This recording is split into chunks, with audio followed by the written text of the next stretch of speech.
Kita siapkan pembacaan Alkitab dari Roma pasal 2 ayat 1 sampai dengan ayatnya yang ke-11.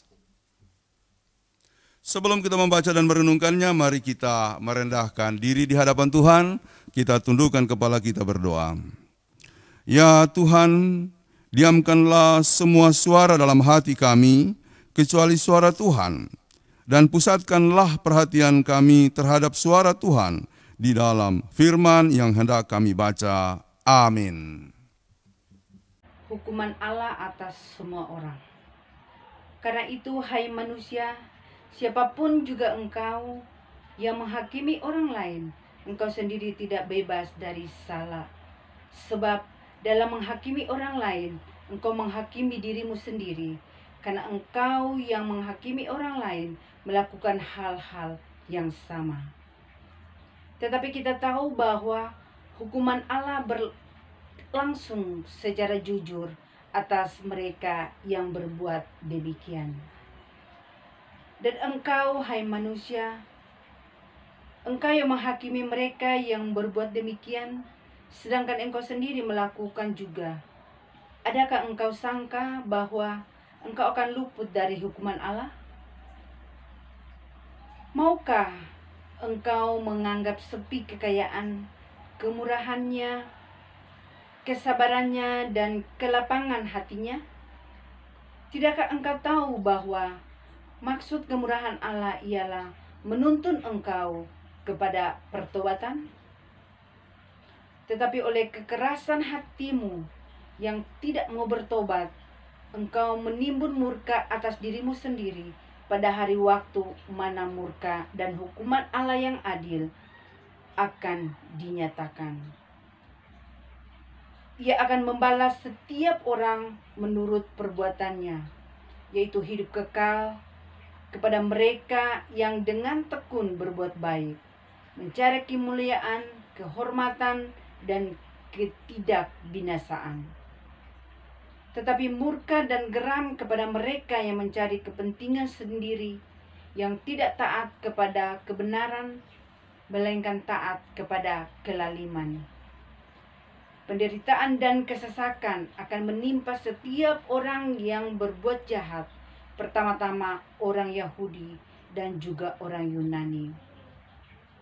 Tetapi kemuliaan, kehormatan, dan damai sejahtera akan diperoleh semua orang yang berbuat baik, pertama-tama orang Yahudi dan juga orang Yunani.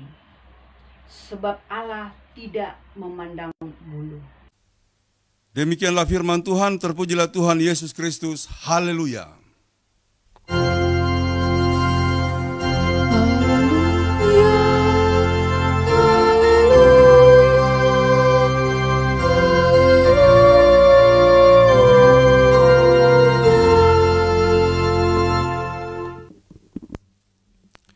Saudara-saudara, orang bijaksana mengatakan bahwa apa yang tidak kita sukai pada orang lain ternyata itu ada pada kita. Jadi kalau kita membenci orang lain, sebenarnya yang kita benci pada orang itu, kelakuannya yang tidak kita suka itu ada pada kita.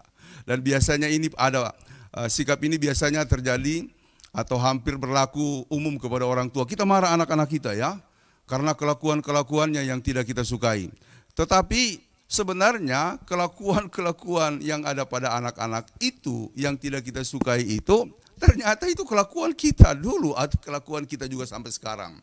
Jadi apa yang kita benci kepada orang lain sebenarnya itu ada pada kita. Maksudnya dengan perkataan itu orang bijaksana berkata demikian supaya melalui sikap orang lain itu kita koreksi diri. Jangan-jangan saya begitu. Jangan-jangan saya membenci orang, saya menghakimi orang, sebenarnya kelakuan dia itu ada pada kita.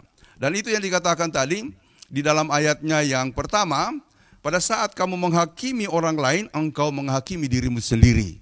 Jadi saudara-saudara, itu saya kira perlu kita renungkan, menjadi bahan koreksi buat diri kita sendiri. Hari ini kita akan mengembangkan atau menelaah, merenungkan satu topik dari pembacaan tadi adalah kemurahan Allah dinyatakan supaya kita bertobat atau supaya manusia bertobat.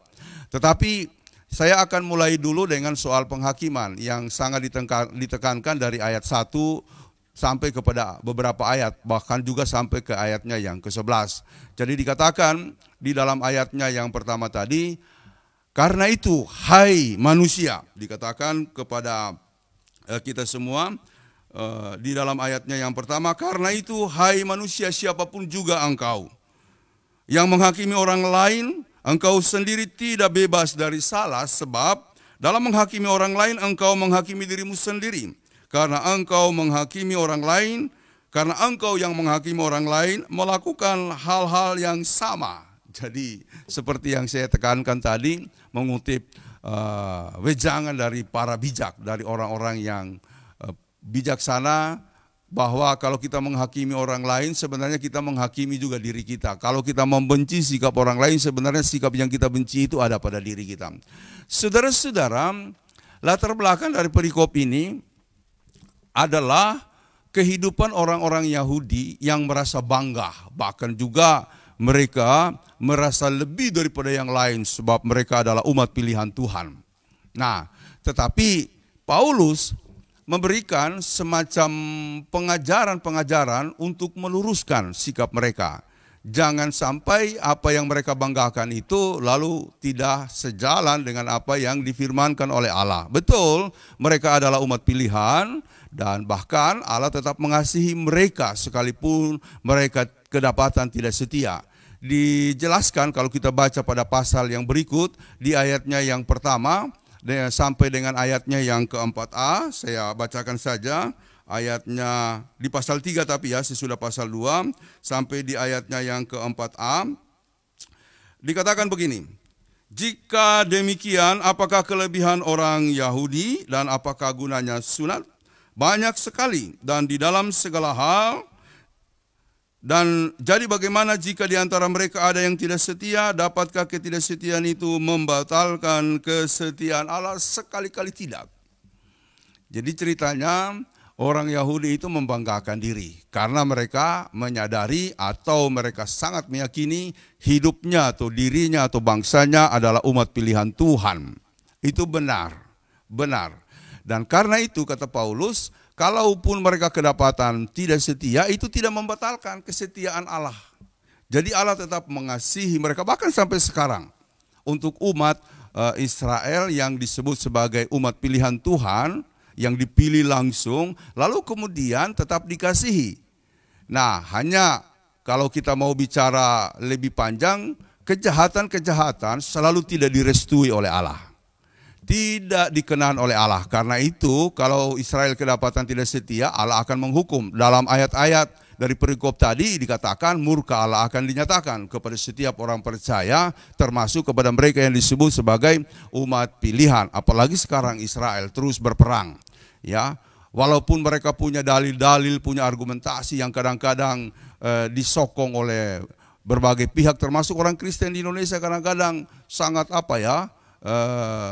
sangat larut di dalam kontestasi dan sekaligus juga kekrisruhan yang terjadi di Israel. Nah, padahal kita tidak tahu latar belakangnya.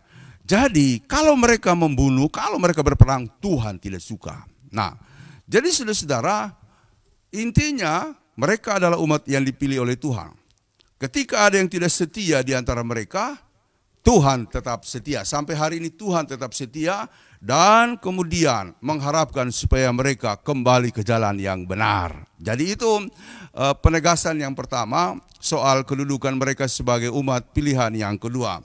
Nah, ayat yang perikop atau bacaan yang berikut yang akan kita bahas dalam kaitan dengan kedudukan mereka sebagai umat pilihan adalah di pasalnya yang ke-9 ayat 5 dan 6. Di pasal yang ke-9 ayat 5 dan 6 dikatakan, mereka adalah keturunan bapa-bapa leluhur yang menurunkan Mesias dalam keadaannya sebagai manusia yang ada di atas segala sesuatu. Akan tetapi firman Tuhan tidak mungkin gagal sebab tidak semua orang yang berasal dari Israel adalah orang Israel. Jadi bagaimana janji Tuhan diwujudkan itu akan terjadi dalam kehidupan mereka, karena Tuhan memang dulu ketika memulaikan ikatan perjanjian keselamatan adalah dari Bapak Abraham sampai kepada keturunan sampai kepada orang Israel. Dan kalau misalnya di lingkungan itu ada orang-orang yang bukan keturunan Israel, itu tidak akan membatalkan janji Allah. Dengan dua perikop itu saya mau mengatakan bahwa kedudukan Israel sebagai umat pilihan Tuhan benar adanya. Nah, kalaupun mereka sekarang ini kelihatan tidak setia, itu tidak membatalkan. Itu tidak akan meniadakan kesetiaan Allah kepada mereka dan juga tidak membatalkan janji Allah kepada mereka.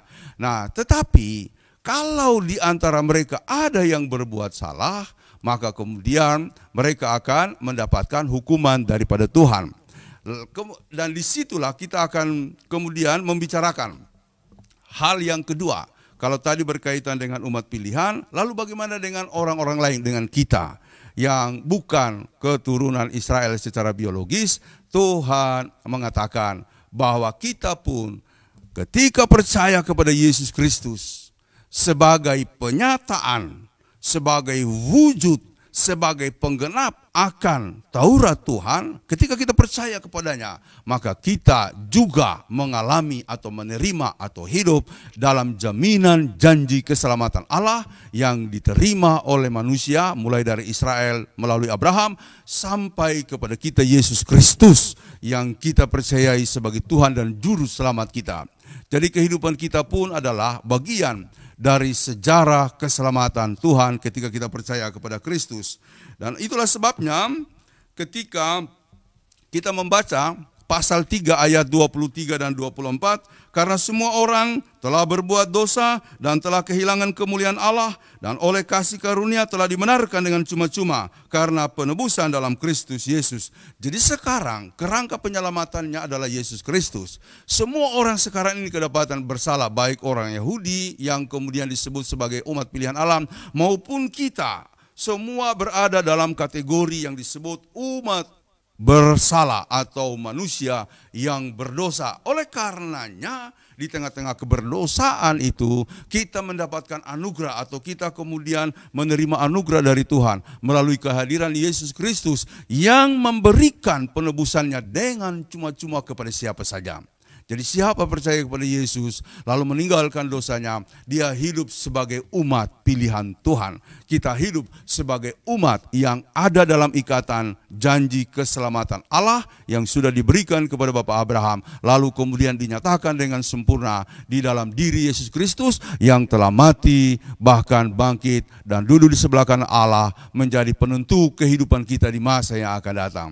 Saudara-saudara yang dikasihi oleh Tuhan Yesus Kristus, dengan demikian, kalau misalnya masih ada di antara kita yang melakukan kesalahan dan masih diberikan kesempatan untuk hidup, artinya Tuhan sedang menunjukkan kesabarannya supaya kita kembali kepadanya.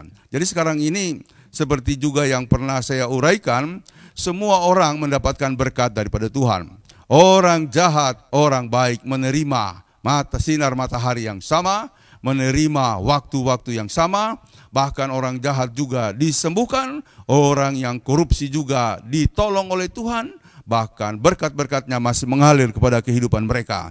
Nah, banyak orang yang bertanya, kok Tuhan kalau dinilai-nilai atau diamat-amati, kok hidup orang-orang jahat itu jauh lebih baik? Itu dulu ada yang bertanya kepada saya, seorang bapak, dia bilang, Pak Pendeta, kenapa ya?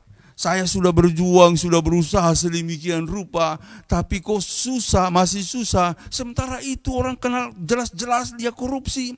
Atau ada orang lain, ya jelas-jelas dia jahat. Kok hidupnya jauh lebih baik? Gereja aja enggak kalau dia orang Kristen. Itu Pak, gereja aja enggak. Tapi kok bagus hidupnya, ekonominya lebih bagus dari kita. Saya bilang jangan iri. Yang pertama jangan iri ya. Karena iri hati itu merusakkan tujuan-tujuan kita dan juga merusakkan semangat kita untuk berkembang. Saya bilang mereka masih diberi kesempatan untuk hidup supaya mereka bertobat. Karena kalau nanti tidak bertobat lalu mereka dipanggil oleh Tuhan dalam keadaan yang berdosa, itu sungguh sangat menyedihkan. Jadi Bapak, Ibu, Saudara sekalian, walaupun kita susah, jangan pernah kita kehilangan komitmen kita untuk percaya kepada Tuhan. Jangan pernah kita undur daripada keyakinan-keyakinan kita. Jadi itu memang kondisi yang selalu kita lihat ya. Bahwa pertama banyak orang jahat tapi kok diberkati. Jangan-jangan mungkin kita sendiri pernah berpikir seperti itu ya. Tapi jangan sampai kita iri hati kepada mereka, sebab kemurahan Allah dinyatakan kepada mereka juga kepada kita supaya kita bertobat. Jadi kalau ada orang jahat kelihatannya baik, ya itu berarti kesempatan yang diberikan Tuhan supaya mereka nantinya bertobat. Ya, jangan nanti sebenarnya ya, supaya segera bertobat dan hidup dalam iman yang sungguh-sungguh kepada Tuhan. Kemudian untuk kita semuanya, kita tidak tahu apakah kita ini hidup dalam dosa atau tidak. Kita tidak tahu. Ya, karena itu dikatakan di sini jangan menghakimi. Ya, tahu-tahu nanti kita menghakimi orang lain, kita sendiri begitu. Kan tadi dikatakan, kita tidak pernah bebas dari salah. Hari-hari hidup kita itu adalah hari-hari yang penuh perjuangan, apakah kita hidup benar atau salah. Kita berusaha hidup benar, sekali waktu kita tergelincir. Itulah perjuangan kita. Oleh karenanya setiap ibadah hari Minggu selalu ada akta, ada momen di mana kita mengakui dosa-dosa kita. Dosa-dosa yang kita sadari atau tidak. Yang jelas kita ini ada di dalam dunia dosa. Jadi kita tidak pernah bebas dari salah. Dan kita diuntungkan oleh sebuah janji dan jaminan keselamatan di dalam Tuhan ketika kita terus berserah kepada Tuhan, percaya kepada Yesus Kristus dan memegang janji-janjinya. Maka kita diberikan kekuatan, dan yang paling indah adalah kita diberikan kesempatan untuk hidup dalam kemurahan Tuhan yang dahsyat itu, yang sungguh luar biasa itu. Jadi saudara-saudara yang dikasihi oleh Tuhan, maka benarlah kata tema tadi. Kemurahan Tuhan dinyatakan supaya manusia bertobat, supaya saya bertobat. Ya, karena walaupun saya pendeta, saya tidak tahu. Kemarin bercanda dengan siapa saja, dengan teman-teman majelis, dengan jemaat, bahkan juga dengan teman-teman pemuda. Mungkin omongan saya menyinggung perasaan. Maksud kita bercanda, tapi jangan-jangan ada yang tersinggung. Ya, kita tidak tahu karena hati manusia itu kan tidak sama. Ya, apalagi saya ya, kemana-mana pergi kan saya orangnya begitu. Dari dulu suka bercanda begitu ya. Apa saja yang saya lihat saya suka ledekin atau saya suka bawa dalam situasi penuh dengan canda dan tawa. Ya, bukan maksud apa-apa, hanya ya karena memang saya begitu yang pertama. Yang kedua, ya supaya kita gembira saja. Jadi saudara-saudara, saya tidak tahu kalau di situ kemudian saya melakukan kesalahan. Nah, karena itu kita tidak pernah bebas dari kesalahan. Kita mohon ampun. Demikian juga yang lain barangkali di kantor, ya maksud kita tidak korupsi, tapi karena kondisi atasan atau orang lain sudah melakukannya, kita kemudian berusaha untuk tidak melakukan, jadi nggak enak. Lalu larutlah kita dalam situasi seperti itu. Itu banyak terjadi seperti itu, ya. Cuma jangan sekali-kali lakukan, apalagi sudah kita tahu salah ya. Untuk hidup dalam keselamatan Tuhan, pertama-tama pahamilah apa yang Tuhan tidak kehendaki. Yang Tuhan tidak kehendaki adalah menipu, berbohong, korupsi, ya, tidak setia, melanggar komitmen. Itu tidak dikehendaki oleh Tuhan. Pahami, ketahui, dan hindari. Dengan demikian kita lakukan yang sebaliknya. Kalau korupsi itu jahat, maka kita jangan korupsi. Ya, korupsi di sini bukan cuma soal uang ya, tapi juga korupsi waktu. Ya, korupsi di bidang yang lain, kinerja dan lain-lain sebagainya. Jangan lakukan kalau itu jahat. Lalu lakukanlah yang sebaliknya, yaitu bahwa saya akan tetap bisa mempertanggungjawabkan semua yang diberikan kepada saya. Begitu ya. Kemudian lakukan yang sebaliknya, kalau misalnya tidak setia, ya tidak setia pada tugas pelayanan, tidak setia pada janji-janji jabatan, tidak setia pada ikrar-ikrar yang kita lakukan. Itu kadang dulu saya sering diundang untuk sumpah jabatan. Itu saya bergumul itu ya, apalagi kalau pejabat, bergumul sekali. Ya, karena kita tahu dunia politik sekarang ini, aduh, susah untuk menghindari korupsi begitu ya. Sampai dulu ada pejabat yang mengatakan korupsi itu minyak pelumas ekonomi. Saya bilang ini orang gila. Seakan-akan dia membenarkan. Memang ditinjau dari sudut tertentu, apalagi kalau di dunia ekonomi kadang-kadang itu tidak disebut korupsi, karena kalau misalnya dia ambil lalu dia olah untuk kebaikan masyarakat, ya itu bisa dianggap sesuatu yang penting. Tapi kalau kita mengambil, bagi saya ya, kalau kita mengambil hak orang lain, terutama mengambil uang rakyat untuk kepentingan kita, itu bagi saya korupsi, dan apapun dalil ekonominya saya tidak akan pernah mengatakan itu benar, itu salah. Jadi saudara-saudara, jangan lakukan ya, lakukan dengan setia. Demikian juga dalam pelayanan, mari kita lakukan dengan setia. Karena ya kita tidak sadar nanti tahu-tahu Tuhan tegur kita. Ada banyak cara Tuhan untuk menegur kita. Jadi Tuhan masih memberikan kesempatan kepada kita. Memberikan kesempatan kepada kita untuk hidup dalam kemurahannya, siapapun kita. Itu semua tujuannya cuma satu, supaya kita bertobat, supaya kita kembali ke jalan yang benar, supaya kita jangan menyalahgunakan wewenang-wewenang kita, supaya kita jangan menyia-nyiakan kesempatan-kesempatan yang ada pada kita. Saudara-saudara, bagaimana dengan kehidupan kita sekarang ini? Mari kita merenungkan. Mari kita merenungkan, kasih setia Tuhan sangat-sangat besar. Saya selalu percaya bahwa tidak ada situasi di mana Allah tidak bekerja. Tuhan selalu datang dan bertindak untuk kita. Hanya untuk menolong, hanya untuk memberkati, hanya untuk memberikan kemurahannya. Supaya kita hidup, supaya kita mengalami kasih setia dan kemurahannya itu. Lalu Tuhan menginginkan bahwa dalam semua hal yang Dia berikan itu kita sadar. Kalau kita tidak sadar, makin lama kita akan terperosok. Ingat contoh anak yang hilang, yang minta kepada anak bungsu, yang kemudian minta hak warisnya kepada bapaknya, lalu itu dia terima, dia pergi hidup foya-foya. Kemana-mana dia kemudian menghabiskan dananya sampai dia tidak punya apa-apa lagi. Baru dia sadar, sesusah-susahnya para pelayan atau pembantu di rumah ayahku, tapi mereka lebih layak bisa makan sepantasnya, sementara aku makan makanan babi.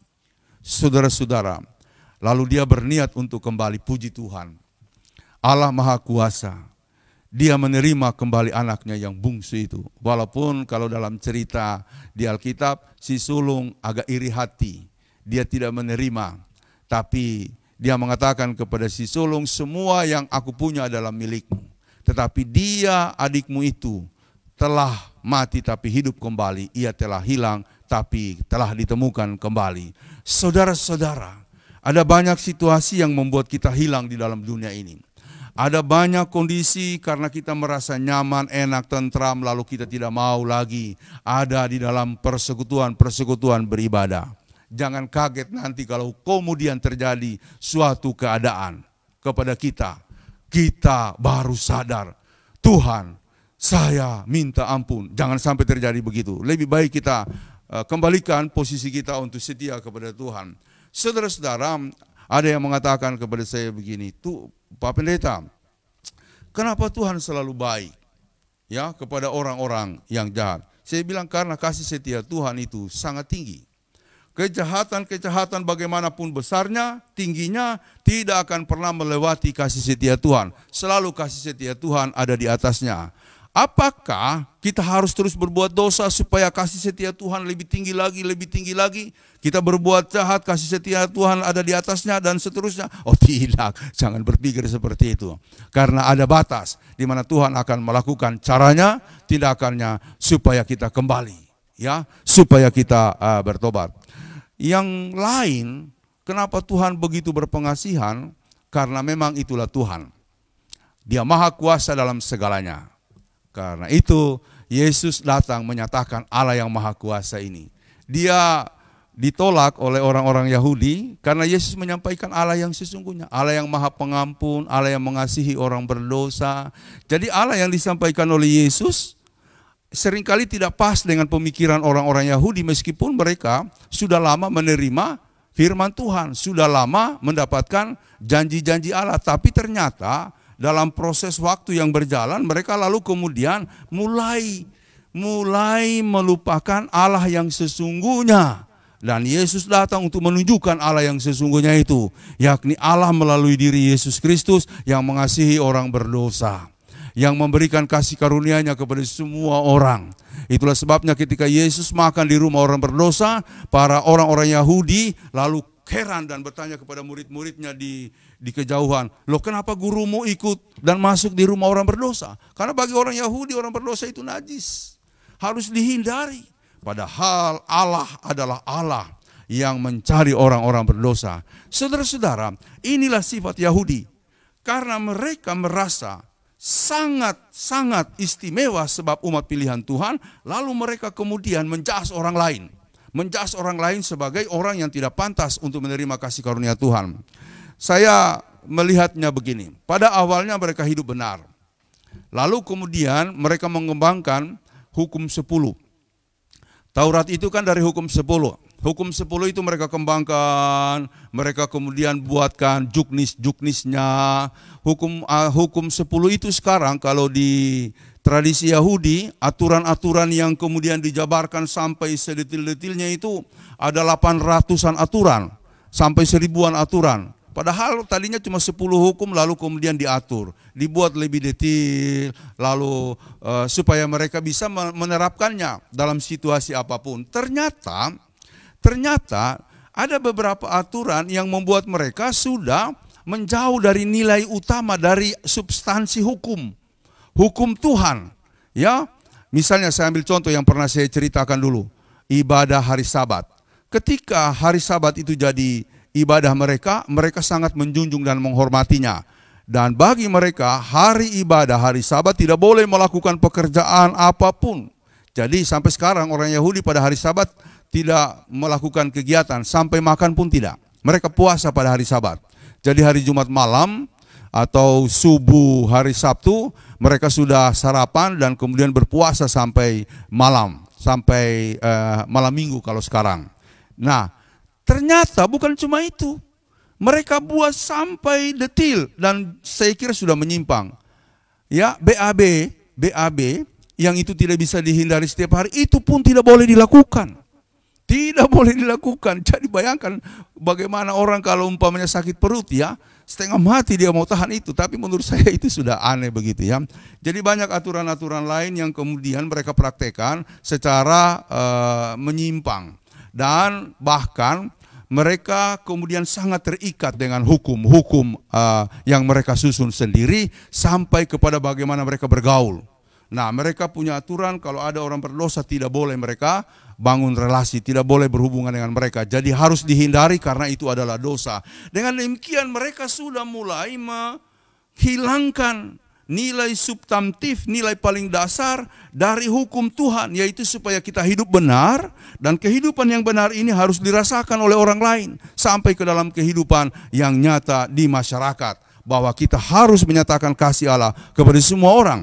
Saudara-saudara, ini ibaratnya kalau kita membuat aturan ya. Membuat aturan lalu kemudian kita fanatik dengan aturan itu. Sampai-sampai aturan itu didewakan, sudah menggantikan Tuhan. Ya jangankan aturan ya, liturgi saja ya. Jangan berani ubah liturgi ya. Itu GKST itu kalau tidak salah aturannya untuk membaharui liturgi itu sudah disepakati di sidang sinode, tapi hari ini belum juga dilaksanakan. Ya begitu susahnya, padahal tidak, simpel sekali. Yang penting kita mau melaksanakannya. Cuma perasaan jemaat selalu begini, janganlah karena itu sudah kita pakai dari dulu. Kalau tidak salah dulu saya pernah bagikan pengalaman. Waktu dulu saya tugas di Mori, di Ensa, nah pas hari Minggu, kebaktian kita hari Minggu, datanglah seorang tenaga misionaris dari Belanda. Kalau Bapak Ibu orang-orang generasi tua dari GKST pasti tahu Pak Visser.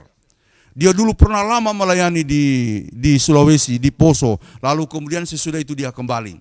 Nah, beberapa puluh tahun kemudian dia datang lagi ke GKST. Kebetulan dia dalam perjalanan hari Minggu, pas jam kebaktian jam 9, dia datanglah ke tempat di jemaat kami, jemaat Suar Ensa waktu itu. Dia beribadah. Ya, itu anaknya yang dulu masih kecil tinggi. Itu anaknya tinggi sekali. Dia kalau masuk di pintu rumah, pintu pastori harus nunduk. Karena pertama kali dia masuk, kejeduk. Sampai di papan atas. Tingginya, tinggi sekali. Sekarang sesudah dia kejeduk itu, kalau mau masuk rumah dia pegang dulu, baru dia tunduk begini. Supaya dia bisa masuk. Saking tingginya. Nah, lalu Pak Visser itu kita beri kesempatan. Diberikan kesempatan oleh majelis untuk memberi sambutan selesai ibadah. Dia bilang apa? Dia bilang, yang pertama dia bilang, oh ini liturgi, yang berapa puluh tahun lalu kami pakai, yang kita pakai di GKST, itu di Belanda sudah lama berubah, sudah lama diganti. Kalian kenapa masih menggunakan itu? Saya sadar, iya ya, kita kenapa ya? Nggak berani untuk mengubah. Padahal kan zaman berubah. Zaman berubah. Liturgi itu harus terus hidup sesuai roh zaman. Bukan roh zaman dalam arti supaya semua hal dari dunia yang berkembang ini kita ikuti. Tidak ada perubahan. Ada perubahan. Kita bilang harus berubah, tapi kita nggak berubah. Itu percuma. Saya pernah membaca buku mengenai perubahan. Kadang-kala kita bilang kita berubah, tetapi apa yang kita pahami tentang perubahan tidak sesuai kenyataan. Kenyataan udah berubah, kita masih dalam kehidupan yang old, yang lama. Kita tidak berubah kalau begitu. Jadi seringkali kita fanatik sekali dengan peraturan sampai kita dewakan. Itulah yang terjadi pada orang Yahudi. Inilah yang kemudian digugat ya, diprotes bahkan dikritik oleh Paulus. Tidak. Kamu pun tidak bebas dari kesalahan, juga tidak bebas dari hukuman Tuhan. Karena Kristus sudah datang untuk menyatakan kasih karunia-Nya dengan cuma-cuma supaya kita semua hidup dalam keselamatan. Jadi saudara-saudara, kalau kita hari ini masih sangat diberkati oleh Tuhan, puji Tuhan, bersyukurlah. Tapi ingat satu hal ini, semua itu diberikan supaya kita kembali bertobat. Kalau memang ada salah, mari kita perbaiki. Kalau memang kita melakukan kejahatan, jangan tahan-tahan kejahatan. Jangan sampai kita mati dalam kejahatan, itu mengerikan. Tuhan memberkati. Amin.